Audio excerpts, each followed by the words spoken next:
ಶಂಕರ ಕಥಾಮೃತ ಅಧ್ಯಾಯ 12 ಕುಮಾರಿಲರ ಜಯಭೇರಿ. ನಮ್ಮ ಈ ಭರತ ಖಂಡದಲ್ಲಿ ಎಲ್ಲೆಲ್ಲಿಯೂ ಬೌದ್ಧ ಮತವೇ ತಾಂಡವವಾಡುತ್ತಿದ್ದ ಕಾಲವದು. ನಾಸ್ತಿಕರಾದ ಬೌದ್ಧ ದಾರ್ಶನಿಕರು ವೈದಿಕ ಧರ್ಮವನ್ನು ಹೀಯಾಳಿಸುತ್ತಾ ಯಜ್ಞ ಯಾಗಾದಿಗಳನ್ನು ದೂರುವುದರಲ್ಲಿಯೇ ನಿರತರಾಗಿರುತ್ತಿದ್ದರು. ಅವರ ಮತ ಪ್ರಚಾರ ಬಿರುಸಾಗಿ ನಡೆದಿತ್ತು. ರಾಜ ಮಹಾರಾಜರ ಬೆಂಬಲವೇ ಅವರಿಗೆ ದೊರಕಿತ್ತೆಂದ ಮೇಲೆ ಬೇರೆ ಹೇಳುವುದೇನು? ವೈದಿಕ ಮತವಂತೂ ದಿನೇ ದಿನೇ ನಶಿಸಿ ಹೋಗತೊಡಗಿತ್ತು. ಇಂತಹ ಸಂದಿಗ್ಧ ಕಾಲದಲ್ಲಿ ಜನಿಸಿ ವೈದಿಕ ಧರ್ಮದ ಜ್ಞಾನಕಾಂಡ ಕರ್ಮಕಾಂಡಗಳನ್ನು ಉದ್ಧರಿಸಿ ವೈದಿಕ ಮತದ ವಿಜಯ ಪತಾಕೆಯನ್ನು ಮೇಲೆತ್ತಿ ಹಿಡಿದವರು ಇಬ್ಬರು ಮಹಾಪುರುಷರು. ಆ ಇಬ್ಬರಲ್ಲಿ ಒಬ್ಬರು ಶಂಕರಾಚಾರ್ಯರಾದರೆ ಇನ್ನೊಬ್ಬರು ಕುಮಾರಿಲ ಭಟ್ಟರು. ವೈದಿಕ ಧರ್ಮದ ಜ್ಞಾನಕಾಂಡವನ್ನು ಉದ್ಧರಿಸಿ ಯಶಸ್ವಿಯಾದವರು ಆಚಾರ್ಯ ಶಂಕರ ಭಗವತ್ಪಾದರು. ಕರ್ಮಕಾಂಡವನ್ನು ಉದ್ಧರಿಸಿದವರು ಕುಮಾರಿಲ ಭಟ್ಟರು.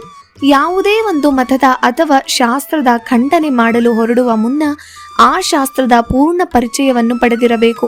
ಪೂರ್ಣ ಪರಿಚಯವಾಗದ ಹೊರತು ಖಂಡನೆ ಸಾಧ್ಯವಿಲ್ಲ ಎಂಬುದು ಕುಮಾರಿಲ ಭಟ್ಟರ ಅಭಿಪ್ರಾಯ. ಇದರಿಂದಾಗಿ ಬೌದ್ಧ ಮತದ ಖಂಡನೆಯಲ್ಲಿ ತೊಡಗುವ ಮುನ್ನ ಹೇಗಾದರೂ ಮಾಡಿ ಬೌದ್ಧ ಧರ್ಮದ ಅಧ್ಯಯನ ಮಾಡಬೇಕೆಂದು ಕುಮಾರಿಲ ಭಟ್ಟರು ನಿರ್ಧರಿಸಿದರು. ವೈದಿಕ ಶಾಸ್ತ್ರದ ಅಧ್ಯಯನವನ್ನು ಮಾಡಿದ್ದಷ್ಟೇ ಕೂಲಂಕುಷವಾಗಿ ಬೌದ್ಧ ಧರ್ಮದ ವ್ಯಾಸಂಗವನ್ನು ಅವರು ಮಾಡಿದರು. ಬೌದ್ಧ ಧರ್ಮದ ಅಂದಿನ ಪ್ರಧಾನ ಪೀಠವೆಂದರೆ ನಳಂದ ವಿಶ್ವವಿದ್ಯಾಲಯ.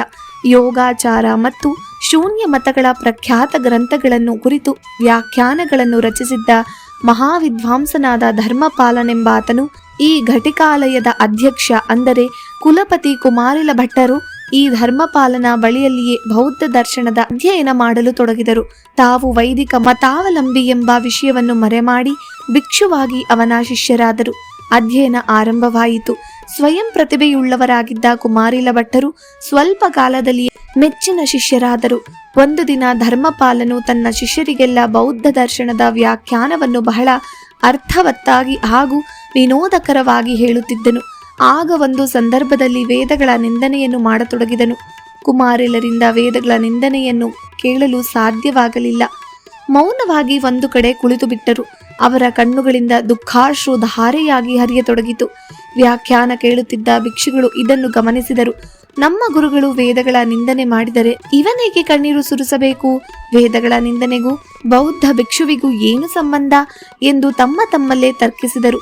ಅಷ್ಟೇ ಅಲ್ಲ, ಕುಮಾರಿಲರು ಕಣ್ಣೀರು ಸುರಿಸುತ್ತಿದ್ದ ವಿಚಾರವನ್ನು ತಮ್ಮ ಗುರುಗಳಿಗೂ ತಿಳಿಸಿದರು. ಈ ವಿಚಾರ ಕೇಳಿ ಧರ್ಮಪಾಲನಿಗೂ ಬಹಳ ಆಶ್ಚರ್ಯವಾಯಿತು. ಕಣ್ಣೀರು ಸುರಿಸಲು ಕಾರಣವೇನೆಂದು ಕುಮಾರಿಲರನ್ನು ಕೇಳಿದರು. ಆಗ ಕುಮಾರಿಲರು ಇದ್ದ ಸಂಗತಿಯನ್ನು ತಿಳಿಸಲೇಬೇಕಾಯಿತು. ವೇದಗಳ ರಹಸ್ಯವನ್ನು ತಿಳಿದು ಆಮೇಲೆ ಅದರ ನಿಂದನೆ ಮಾಡಬೇಕು. ಅದರ ಮಹತ್ವವನ್ನು ಅರಿಯದ ಗೋಜಿಗೂ ಹೋಗದೆ ನೀವು ನಿಂದಿಸುತ್ತಿರುವುದನ್ನು ಕೇಳಿ ನನಗೆ ಬಹಳ ದುಃಖವಾಗಿದೆ ಎಂದು ಹೇಳಿದರು.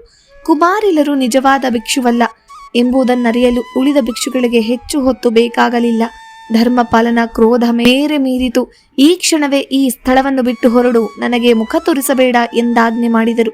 ಉಳಿದ ಭಿಕ್ಷುಗಳಿಗಂತೂ ಕುಮಾರಿಲರ ಹುಟ್ಟನ್ನೇ ಅಡಗಿಸಬಿಡಬೇಕೆಂದು ಬೆನ್ನಟ್ಟಿ ಬಂದರು. ವಿಶ್ವವಿದ್ಯಾಲಯದ ಬಳಿಯಲ್ಲಿಯೇ ಇದ್ದ ಎತ್ತರವಾದ ಒಂದು ಶಿಖರದಿಂದ ಕುಮಾರಿಲರನ್ನು ಕೆಳಕ್ಕೆ ತಳ್ಳಿಬಿಟ್ಟರು. ಅಸಹಾಯಕರಾದ ಕುಮಾರಿಲರು ಆಗ ವೇದ ಪುರುಷನನ್ನೇ ಮೊರೆ ಹೊಕ್ಕರು. ವೇದಗಳು ಪ್ರಮಾಣವಾಗಿದ್ದ ಪಕ್ಷದಲ್ಲಿ ಈ ಶಿಖರದಿಂದ ಬೀಳುತ್ತಿರುವ ನನಗೆ ಯಾವ ತೊಂದರೆಯೂ ಆಗದಿರಲಿ ಎಂದು ಗಟ್ಟಿಯಾಗಿ ಹೇಳುತ್ತಾ ಕೆಳಗೆ ಉರುಳಿದರು.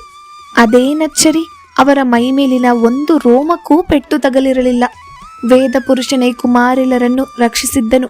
ಈವರೆಗೆ ಶಿಷ್ಯನೆನಿಸಿಕೊಂಡು ಭಿಕ್ಷುವಾಗಿ ಅಧ್ಯಯನ ನಡೆಸಿದ ಕುಮಾರಿಲರು ಗುರುವಾಗಿದ್ದ ಧರ್ಮಪಾಲನನ್ನೇ ಈಗ ವಾದಕ್ಕೆ ಕರೆದರು.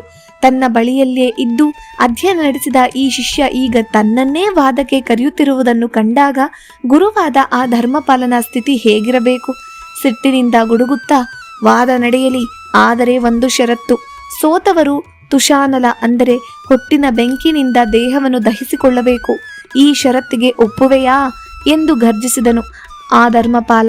ಆ ಷರತ್ತಿಗೆ ಕುಮಾರಿಲರು ಚಕಾರವೆತ್ತದೆ ಒಪ್ಪಿದರು. ಕುಮಾರಿಲರಿಗೂ ಧರ್ಮಪಾಲನಿಗೂ ವಾದ ವಿವಾದ ಆರಂಭವಾಯಿತು. ವೈದಿಕ ಧರ್ಮದ ಶಾಸ್ತ್ರಗಳನ್ನು ಬೌದ್ಧ ದರ್ಶನವನ್ನು ಚೆನ್ನಾಗಿ ಅರಿತಿದ್ದ ಕುಮಾರಿಲರು ವೇದಗಳು ಪ್ರಮಾಣವೆಂಬುದನ್ನು ಸ್ಪಷ್ಟಪಡಿಸಿದರು. ವೇದಗಳ ರಹಸ್ಯವನ್ನರಿಯದ ವಾದಕ್ಕೆ ನಿಂತ ಧರ್ಮಪಾಲನು ಪರಾಜಿತನಾದನು. ಆಡಿದ ಮಾತಿಗೆ ತಪ್ಪದೆ ಹೊಟ್ಟಿನ ಬೆಂಕಿಯಿಂದ ತನ್ನ ದೇಹವನ್ನು ದಹಿಸಿಕೊಂಡನು. ಬೌದ್ಧ ಧರ್ಮವು ಪ್ರಥಮ ಬಾರಿಗೆ ವೈದಿಕ ಧರ್ಮದ ಮುಂದೆ ಸೋಲನ್ನೊಪ್ಪಿಕೊಂಡಿತು.